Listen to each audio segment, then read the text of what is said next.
Roberto Chiappa from Italy racing Ryan Bailey from Australia. Roberto Chiappa in June, he won the first sprint tournament here. In fact, he qualified the fastest time and he won every single heat straight through. Ryan Bailey, just this past Friday night, he won the Kieran very easily. So this is going to be a good race. So there they set up at the line, and it's Chiappa there you see, getting himself strapped in, ready to go.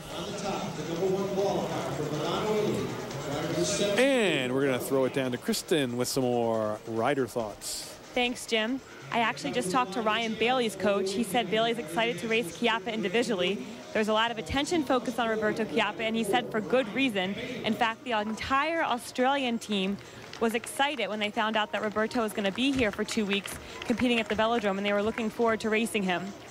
He also said that both Bailey and Chiappa are strong opponents, and that there's no doubt this will be a very fast race. Probably no track stands. It's just going to be the name of the game. And Chiappa might be looking for a little revenge, considering that Bailey beat him and the rest of the field on Friday night in the Festival of Speed. But Chiappa's wife, Evelyn, informed me that Chiappa might be at a little bit of a disadvantage because Bailey was able to work together with his teammate in the last round and not quite go 100%, so he was able to save his legs for this final. So we'll see what happens. There you got a good look at Roberto Chiappa.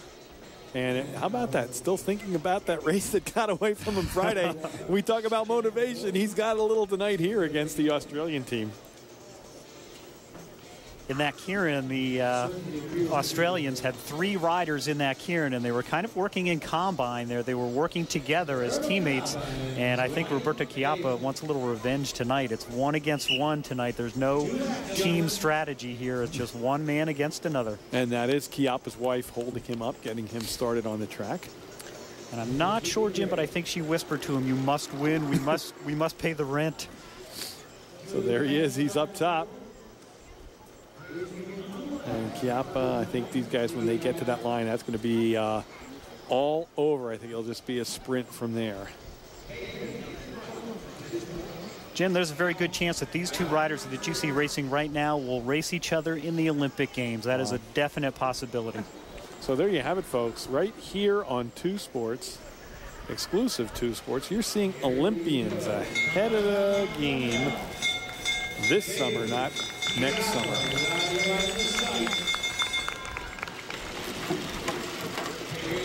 Roberto Chiappa there keeping a little racing room, trying to get a run at his opponent there. Chiappa looks very smooth. Coming over the top. Oh my.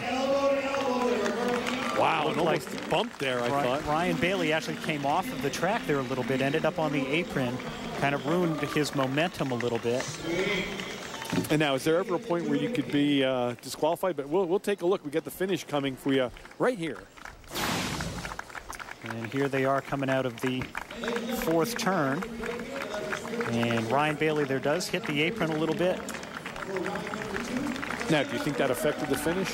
I think it disrupted his momentum a little bit. It's faster to stay on the track. You want to stay on the track. You don't get disqualified if you touch the apron like that, but it definitely ruins your momentum. And a good camera shot of that action. You saw him down there on that apron. And here's tonight's prize money. You see $500 for first place for the sprint, down to 11th place, $25. And the team sprint, $300, $150, $175. And we talked about that at the top of the show, that team sprint coming up here when the singles are completed. Very exciting event. Wait till you see this one, Jim. A very exciting event. I don't think we've seen this on Service Electric yet, but we will.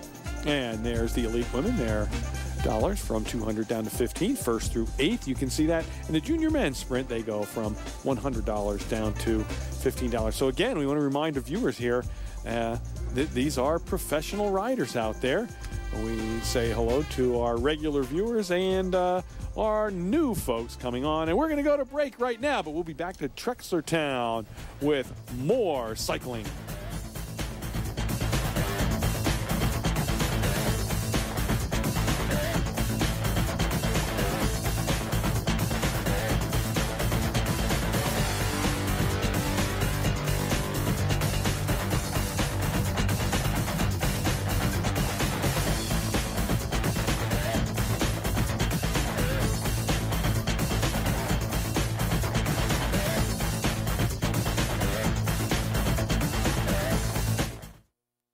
The Philadelphia Force is storming through the 2007 season with gale force strength.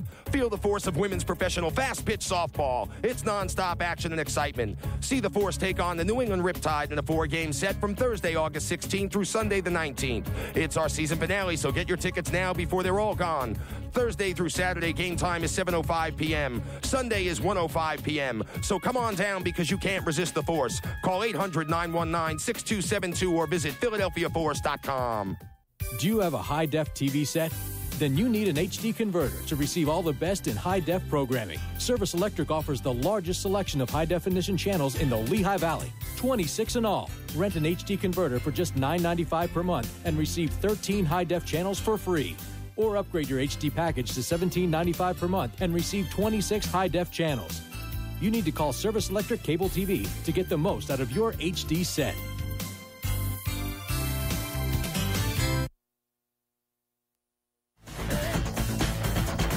And welcome back to the VPCC here in Trexlertown. It's the International Sprint Grand Prix number 2. We had some sprints before. We got them tonight.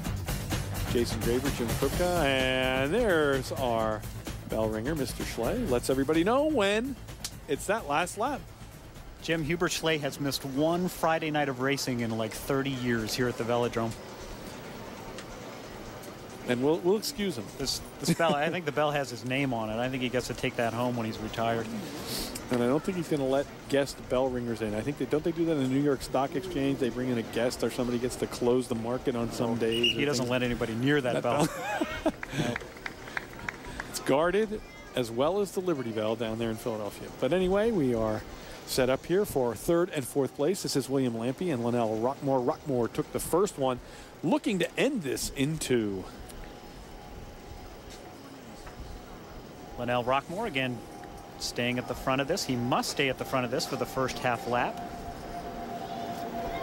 But if William Lampy wants to overtake him, he's allowed to do that, but it looks like he wants to stay at the back. Now, you mentioned one of these might be 2 riders who just all-out sprint. That wasn't this match, I don't believe.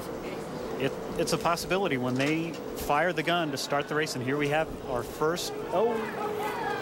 Tried to do a track stand there, but we had the rider actually fall down. And now what is that? They will do a re-ride now. Oh, they're going to re-ride, yep. Okay. See, if that would have been me, I would have took off. And you can see there he's looked like he was trying to do a track stand there. I don't understand why he would, though, with the back. Foot came out of the pedal, maybe. Or maybe his chain kind of got kinked up there. That's a possibility. But he did make the signal for the field goal being good. And there's a look. Looks like, is that a chain off on that? That's, I think, what happened. I think maybe the chain did have a little kink in it. And, well, it's like locking up your brakes when you can't pedal. And I want to inform the audience that would have been the only sprint that I would have been able to win if they let that guy sit on the track. I might have gone around him. That would have been about it for me. That's the only way to catch any of these guys as. You said now they will reload, but we're getting our next race set down there. They should do a re-ride for that, Jim. I'm not sure what the international rules